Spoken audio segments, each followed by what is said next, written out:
Iran యుద్ధ నౌకని America పేల్చి ముంచేసి చేసినటువంటి వ్యవహారాలకు సంబంధించి జరిగినటువంటి పరిణామాలు భారత్ నేలెత్తి చూపెడుతున్న వేళ చెడా శాస్త్రి గారికి సంబంధించిన ఒక కథనం చూద్దాం.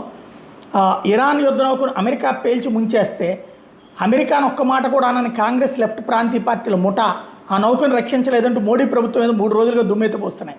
అయితే ఈ పోస్ట్ చదివాక అదే దుమ్ము మళ్ళీ ఎత్తి ఇప్పుడు వాళ్ళని ఎత్తిన పోసుకుంటారని చూడాలి.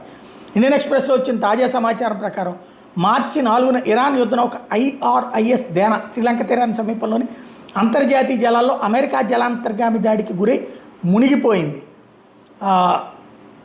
ఆ రోజు ఉదయం 5:08